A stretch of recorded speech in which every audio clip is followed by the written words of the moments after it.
Hello and welcome to another Watercolour Wednesday with me, Rebecca Jarman. This is episode 13 of my Back to Basics series, great for beginners, and I'm going to take you through step by step how to paint these two skies.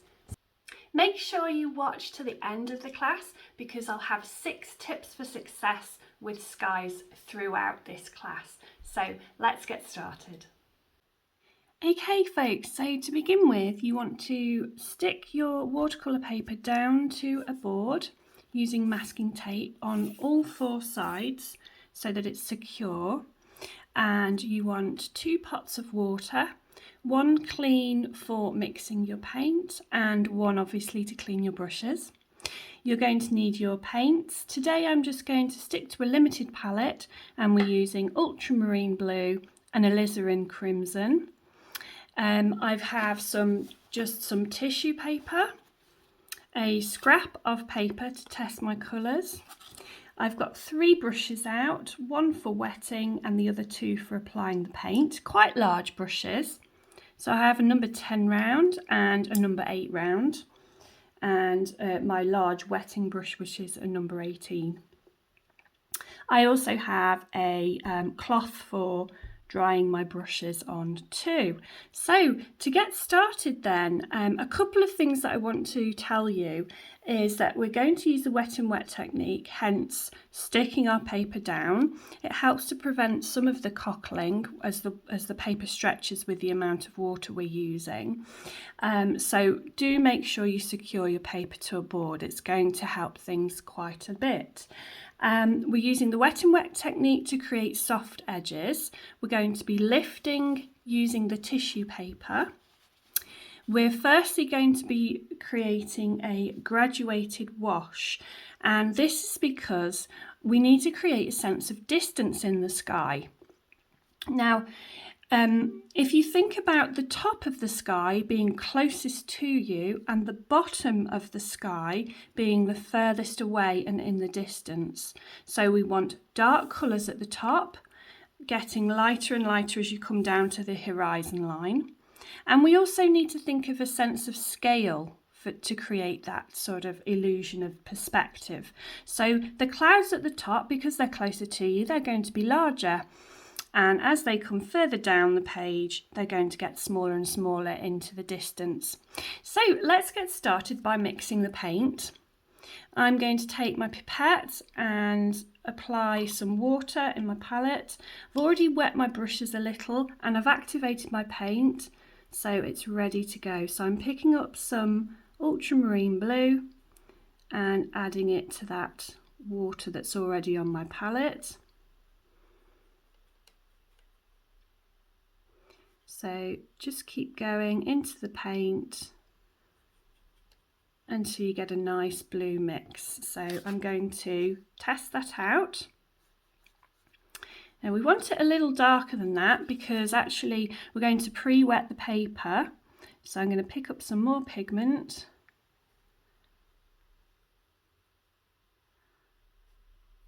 So at the top of my palette here, this is a slight angle. So if I keep the thicker pigment at the top, I know that's a darker mix. So there we go, that's a slightly darker mix there. And at the bottom of my palette, as it's angled down, that's lighter, it's got more water in it. So the first thing I'm going to do is wet my big brush using clean water, and I'm going to really quickly just get that water down on the page. And just cover that area. Look from an angle and make sure you haven't missed anywhere. And smooth it out. You don't want any puddles. If you do have puddles, just use the brush to, if you sort of take the water out of your brush like this on the cloth there, you can actually lift up paint and smooth it. But it's a warm day and I don't want the edges drying too quickly, so I'm going to make sure that my edges are definitely wet. So your paper always dries from the edges first, and it can create cauliflower, so just be aware of that. Just make sure you've got a nice amount of water on the surface.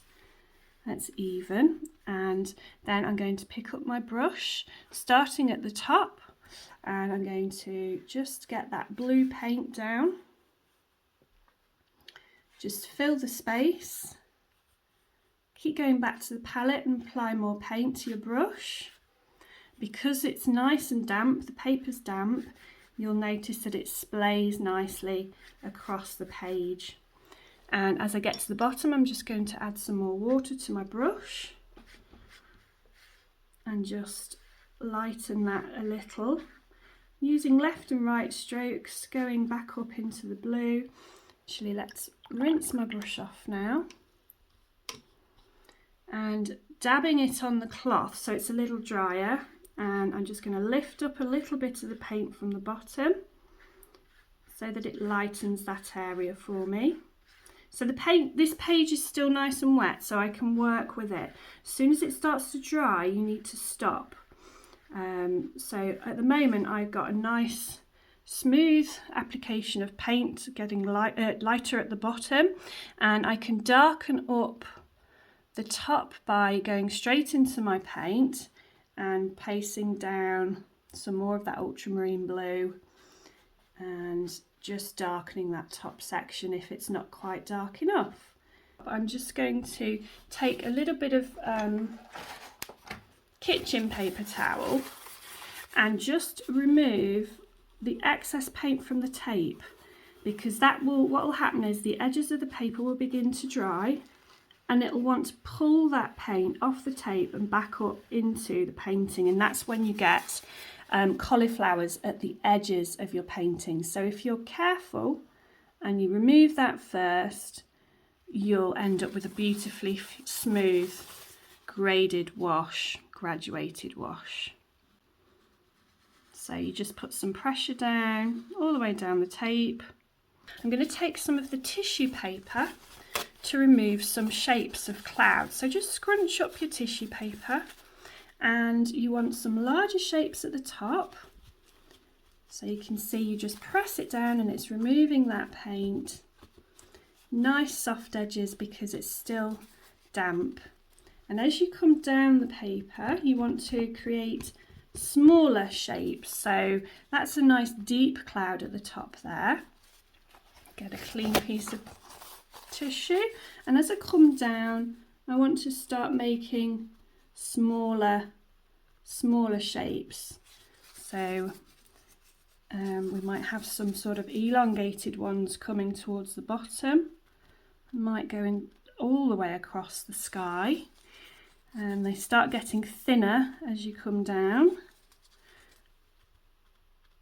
So just dabbing it into that paint and it lifts it, creating lovely fluffy clouds.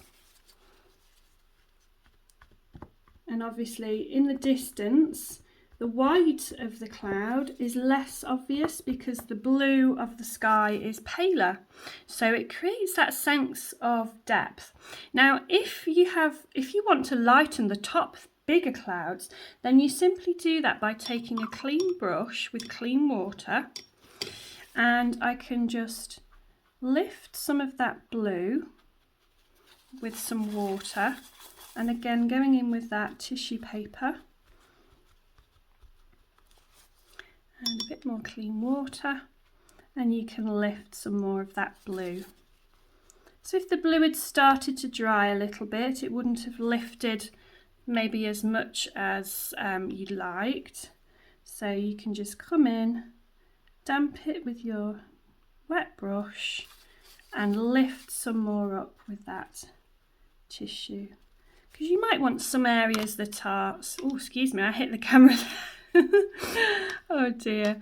Right, so you might want some areas that are really light, so you can work on those little areas and dab that up. So you can see my paper has buckled because we're using a lot of water. It will do, but if I hadn't have taped the paper down, it would have been, you know, considerably worse than that. So you know, wetting the paper does have its downside. You know, obviously you got to wet it. We're using watercolour paint, so it's got to be wet. But you know, the amount of water in your washes, and if you're pre-wetting as well, which we did, that means the paper has absorbed a lot of water and therefore has stretched. So you get this kind of buckling effect. But as it dries, it will settle down and work itself out. So there we go. So I'm going to allow this to dry fully and we'll work on the second sky. A quick reminder, folks, give me a like, a thumbs up if you're enjoying my video, and if you're learning something and you want to learn some more skills from me in watercolour painting, then subscribe to my channel too. And if you hit the bell icon, you'll actually get a notification every time I upload another watercolour episode. Thank you. Okay, so while that's drying, we can work on the second sky. Now this one's a little bit more technical because we're going to use two colours at once. So to begin with, I'm taking some water onto my palette and I'm going to go into the alizarin crimson. I'm just going to pick up a little bit. It's a very strong, powerful colour. So just go a little bit at a time.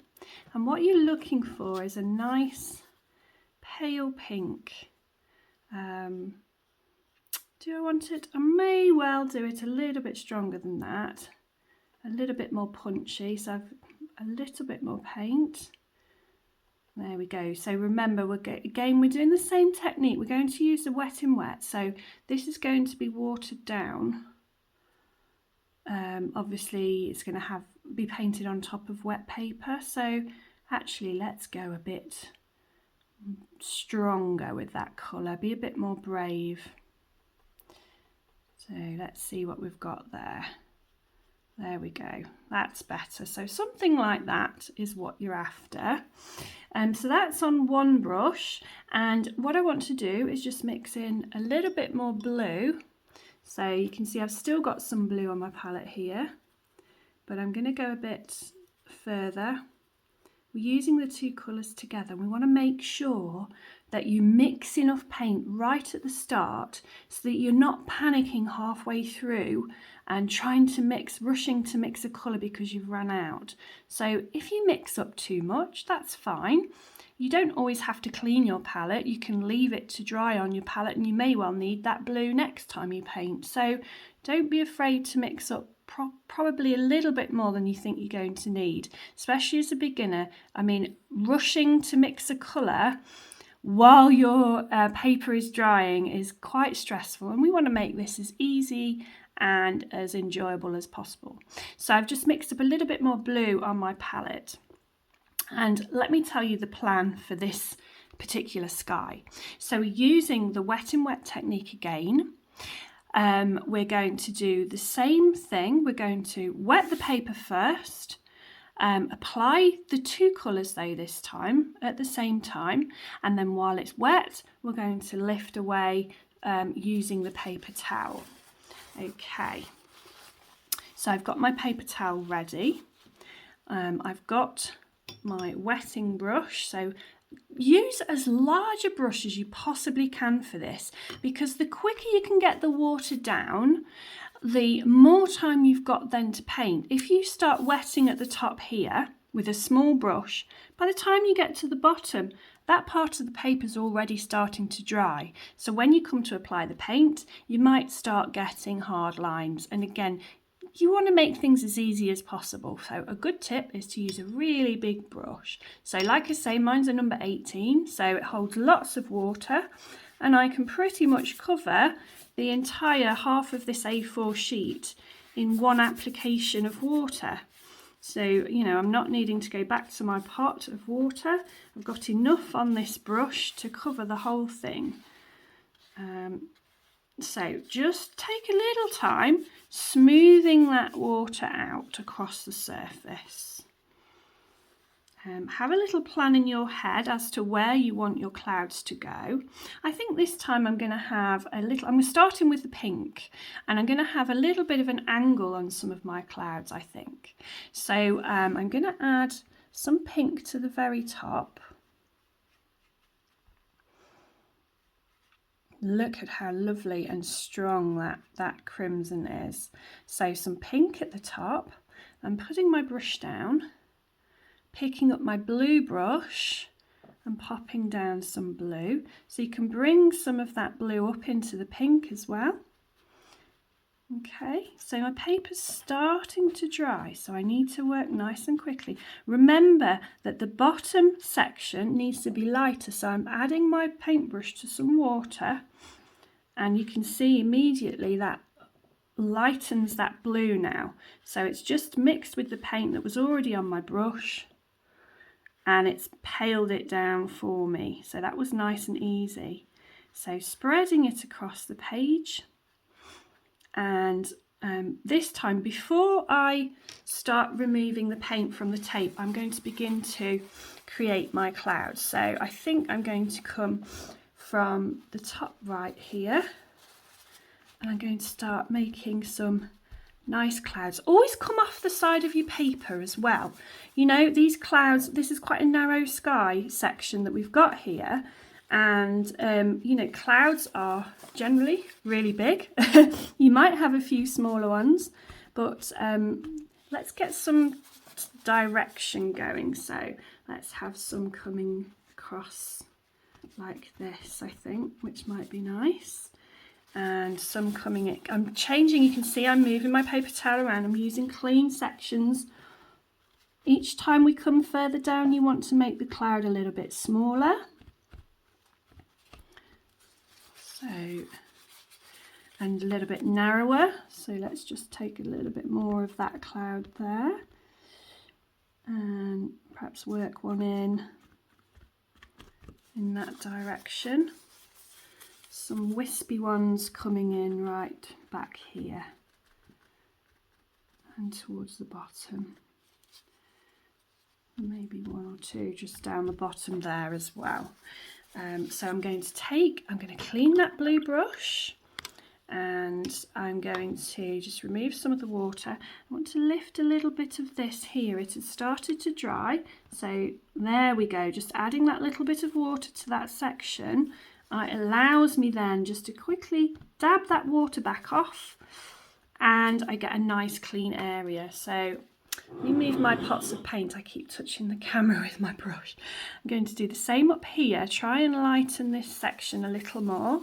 So I am pressing down quite firm with my paper towel, and clean water each time you do this. Just rub left and right with your brush if it's being a bit stubborn. Now the thing is with crimson, alizarin crimson is actually a staining paint, so you will probably have pink rather than white unless you're extremely quick at removing it with your paper towel. So we've got some pink in those top clouds, but that's lovely because, you know, it's reflecting the light around it. So I'm quite happy with that. And we've got some lovely purples with the blues mixing with the pink, and we're creating that purple. We've got darker, intense colours at the top of the piece, which of course is the sky that's closest to us. And it's coming down towards a much lighter blue in the distance. Which I quite like. So I'm going to use my paper towel now before I forget, and in fact it's dried. It's so warm in this room, it's 22 degrees, that I think the paint on the tape, yes, it's all dried, so there's no risk of it coming back into the painting and creating cauliflowers, so I'm okay. I'm safe to let that dry now. So while it's drying, you can actually take a flat brush, and we could add some sort of much more linear clouds down at the bottom, because they're more, you get these sort of wispy ones sometimes in the distance. So if you just take a damp flat brush, and now this blue is virtually dry, you can use that brush to lift out some of the paint and create these lovely wispy effects. So this is right in the distance of your painting, and sort of sweeping down at an angle. So this sky is sort of moving away from you at the bottom. You can elongate some of the other clouds if they're not quite right by using this same technique. So a bit of clean paper towel. So obviously the blue, you see, the ultramarine blue isn't a staining colour. So once it's dried, we do get that opportunity to use a damp brush and lift some of that out. So here we have our two skies.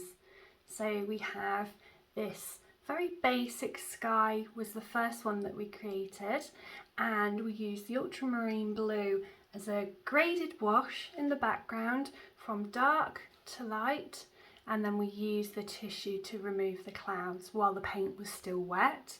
And we did the same technique for the second sky. However, this time we used a variegated wash because we used two colours at the same time. We did remove the paint in the same way, however at the end we added some more sort of wispy clouds at the bottom by using a damp brush, and that gave us a little bit of control as well to create those thinner clouds. So I just wanted to go through with you the 6 tips for success with painting skies. So I have a little list. So tip 1 is always have the clouds spilling off the edges of your paper. It's much more realistic that way because your painting is like a snapshot of the sky, and so all of the clouds wouldn't be within that. You want to have them splaying off the edges to make it much more natural. And we obviously use a lifting technique to create those fluffy clouds while the paint is still wet. So that's really key. You need to have a plan and work quite quickly to lift those clouds off while the paint is still wet enough.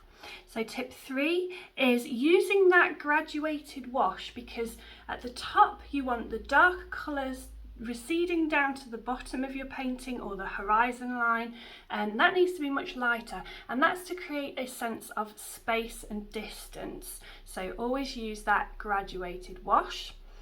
Tip 4, for the same reason, you want your bigger clouds at the top of your painting. Coming down, as you come down to the horizon line, you want to make your clouds gradually smaller, and that is going to give you that sense of distance and space too. Another great tip is vary the shapes of your clouds. You don't want to have lots of sort of fluffy circular clouds dotted about. It's just going to look like a dotty mess. So try and get some natural shapes and vary those edges as well. Vary the shapes and scale of those clouds, and you'll get a much better finish of your painting. And finally, the most important tip that I have for you, so tip 6 for creating a great sky, is to use the wet and wet technique. Don't try and paint your sky on dry paper. As a beginner, this is really too difficult for you guys. You want to make it as easy as possible for yourself while you're learning. So always pre-wet the paper first and then add your paint on top. If you use dry paper, you're going to have sort of blotches and hard edges and things like this, and you're going to be disappointed with the result. So always use a wet and wet technique. So I hope you've enjoyed this class with me today, and I'll see you next week for another Watercolour Wednesday episode. Take care. See you soon.